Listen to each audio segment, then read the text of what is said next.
The extroverted attitude, a general description. His attitude to life is one that is striving to adjust and harmonize with externals as given. He is oriented by tangible facts and takes often the latter as face value.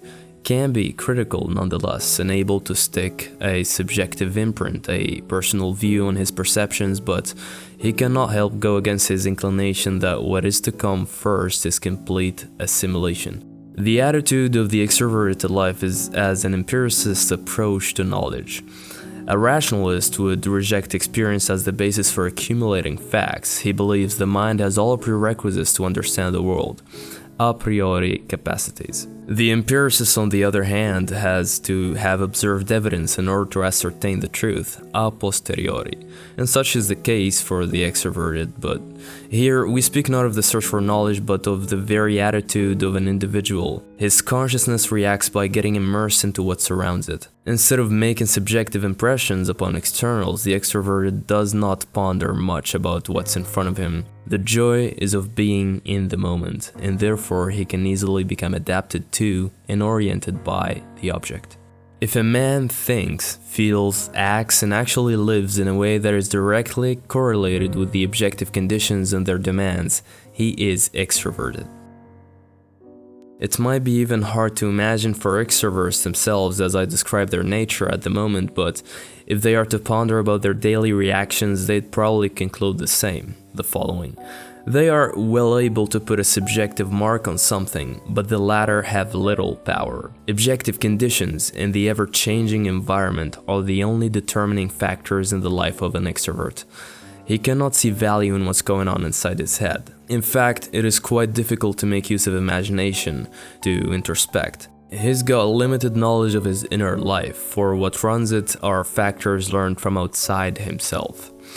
His whole consciousness looks outward, because the essential and decisive determination always comes from outside. But it comes from outside only because that is where he expects it to come from.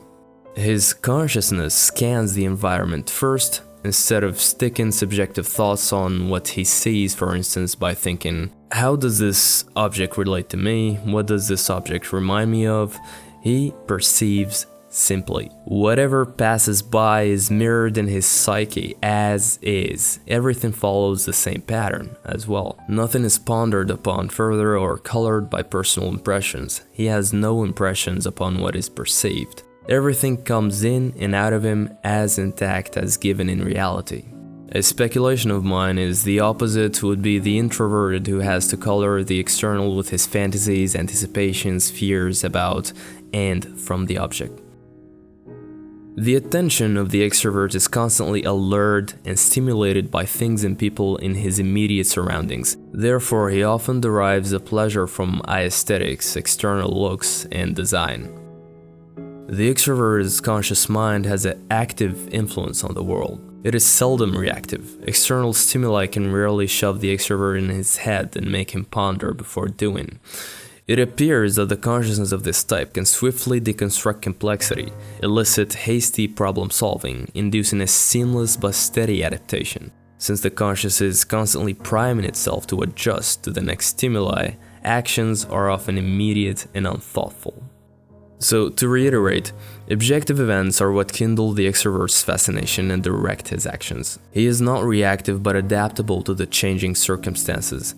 His consciousness reflects a real-time objective experience of reality. Subjective and reflective thoughts, impressions on surroundings, their importance not as much emphasized as the here and now. What matters most is not what he thinks about something, but the thing itself as it is, without any subjective thoughts thrown onto it. Since he's less reflective, he could have the closest perspective on the concrete and thus able to better appeal to the tools of logic and come up with non-biased decisions. This ability to see reality purely reflected onto his psyche promises ease of adaptability. Intentions take no long to be acted upon, for the less time he takes to think about doing, the faster it is to execute. Imprinting his own fantasies, worries, or anticipations onto or from the object is one useless psychological strategy to him. The object per se, without any subjective alterations, he sees in it enough potential to satiate his consciousness. Pleasure is derived from what he could do with the thing instead of what he anticipates he might or might not do or what may follow. And a last quote by Jung to sum up everything. The actions of the extrovert are recognizably related to external conditions. Insofar as they are not merely reactive to environmental stimuli, they have a character that is always adapted to the actual circumstances, and they find sufficient play within the limits of the objective situation. Thank you for watching. I'd love to hear any thoughts you've got on Extroversion in the comments below. Also, you can support this new series on Carl Jung by liking, sharing, or on the Journey's new Patreon page with a simple pledge. Take care, guys. See you soon.